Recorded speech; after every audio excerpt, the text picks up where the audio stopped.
Oh, hello stranger! I'm just traveling to the moon with my spaceship Kronos 26. Do you care to join? You might wonder why bother traveling there, although the NASA crew Artemis II just went there. But they didn't actually land, did they? So I'm a literary scholar and I have just been looking at some ancient records and medieval records that tell about people who actually traveled to the moon. So if you want to learn, then hop aboard because there's not much time left. I will fill you in on the details while we're traveling. So come on, let's get started. You have probably seen it on the news. The NASA Artemis II is finally home from their travel to the moon. But let's be honest, it's a pity that the crew actually never left their spaceship, isn't it? NASA is still worried about oxygen and dust up there. But as a literary scholar, I have access to some records that can actually tell us something about life on the moon. I've been reading the literary flight logs that suggest that the moon has been a crowded, chaotic neighborhood for 2,000 years, or a cold and lonesome place depending on who you ask. So today we're not just looking through the window and observing the moon from far above, but we're actually landing together with some poets that told us about life on the moon as they traveled there themselves. First a 22nd Greek satirist, then a 14th century anonymous poet, and then an 18th century German baron. Just a short disclaimer before we get started into the video. I will link each of the texts that I'm referring to today in the description of the video because all of them are in the public domain, so you can read them yourself. And I will link all the necessary information to the source material that I used in the description of the video as well. Our first traveler is Lucian of Samosata, a Syrian-Greek writer from the 2nd century AD. His book is titled A True History, Vere Historiae, but it's a total trap. Lucian was a satirist who hated how historians told lies and called them facts. So he wrote a story where he admits at the start, I am lying.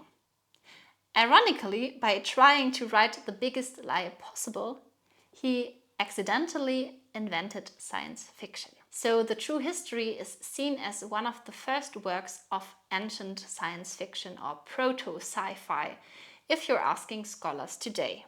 He got to the moon by accident. While sailing the Atlantic, a massive whirlwind caught his ship and lifted it up 3,000 furlongs into the air. He sailed through the sky for 7 days before landing on a shining island in the sky that turned out to be the moon. So, why did he stay?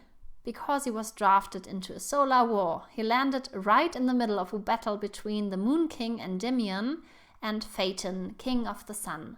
They were fighting over who got to colonize the morning star, which is Venus, and Lucian and his crew support Endymion on the side of the moon folks. Lucian describes soldiers riding 3-headed vultures and giant fleas the size of 12 elephants. But the biology is the most famous part. He claims there are no women on the moon. Instead, babies are grown in the belly of the leg.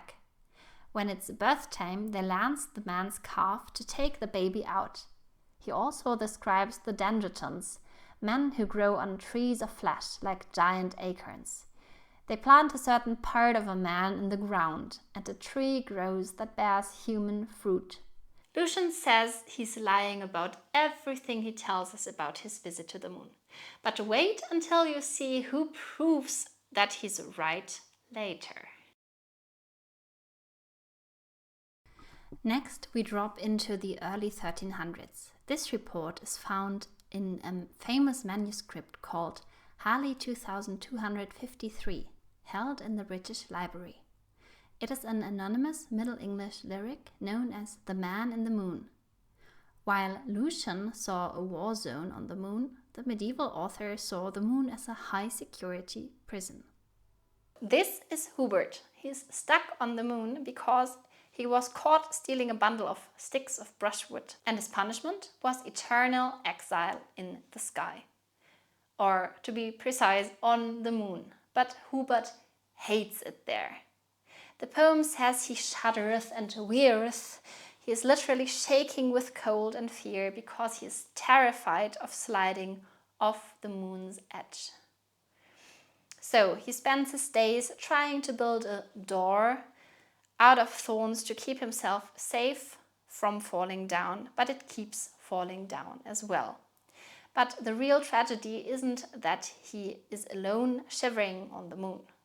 It is that he doesn't react when help is offered. And we can only wonder why. The speaker of the poem, who tells his story, actually tries to save him. So the speaker actually yells up to Hubert and says, "Hubert, come down, we will invite the officer who arrested you to our home and make him as drunk as a drunken mouse. And when he's asleep, we will steal back your bail money from the police." But Hubert seems to be deaf to the world. Either he doesn't listen or he is too far away to hear the speaker. He just stands there, leaning on his pitchfork like a grey friar, the speaker says. He seems to be so broken by his punishment that he doesn't even try to escape. Now we meet the legendary Baron von Münchhausen. He was a real German nobleman who loved telling tall tales of his adventures at dinner parties after he returned from serving in the war. In 1785, a man named Rudolf Erich Raspe stole these stories and published them in London without the Baron's permission. But the version I'm reading is the 1786 expansion by the poet Gottfried August Bürger. Bürger's Baron actually proves Lucian right. While Lucian admitted he was a liar, the Baron swears on his honor that he is telling the truth. Lucian said people grow on trees, and the Baron confirms it. He describes giant nuts, 6 feet long, that grow on trees with flesh-colored leaves. To give birth to these people, you throw the nut into a kettle of boiling water, and out jumps a human. But the Baron adds a twist. Moon people, who also have only one gender, like in Lucian's report, are born with their jobs already decided. One nut pops out a soldier, one nut pops out a philosopher. Their destiny is predetermined in the shell. The Baron even mentions a lunar theologian who claimed he could tell what was inside the nut just by looking at it, though everyone thought he was crazy and he was widely ignored. The Baron also gives us the practical side of moon life. People only eat 12 times a year. Why? Because they have no internal organs, no liver, no heart, no intestines. They simply open their left side and slide the whole portion into their stomach, all at once, then shut the door for a month. And the ultimate proof of lunar biology? The detachable head. People carry their heads under their right arm. They leave them at home when they travel, so the head can stay home and still give them advice while the body goes to work. The same way, they can also leave their body at home and just send their head to meetings if the body isn't needed in the meeting. And just like Lucian said 1,600 years earlier, the people's eyes are removable. The Baron says there are dealers in eyes everywhere because people are always changing their eye color to follow the fashion. And this was long before contact lenses were invented. So in the year that the Baron visits, yellow eyes are very in. Can we actually believe the Baron, what he's telling us? He says, if you don't believe me, go there yourself and see for yourself. As we just followed the Artemis II on their journey back to Earth, now we have to decide which moon story to believe. Is it the quiet, empty desert that NASA shows us? Is it the moon as an ice-cold, lonely prison for thieves, as the Man in the Moon poem describes?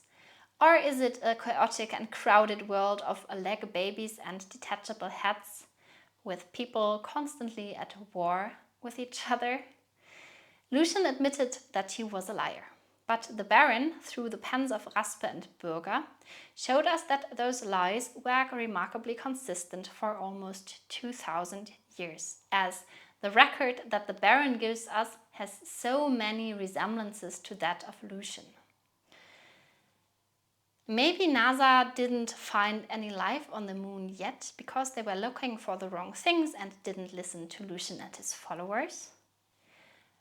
Whatever the case may be, I'm still curious to see the next NASA crew that will actually land on the moon, hopefully in a few years. For now, let's keep ourselves busy with traveling in our own spaceship and learning about the literary records, as there are plenty that tell about travels to the moon.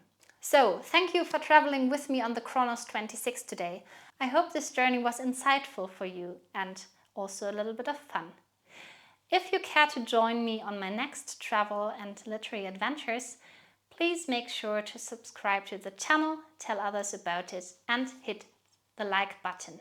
Thanks for watching and bye bye, see you in my next video.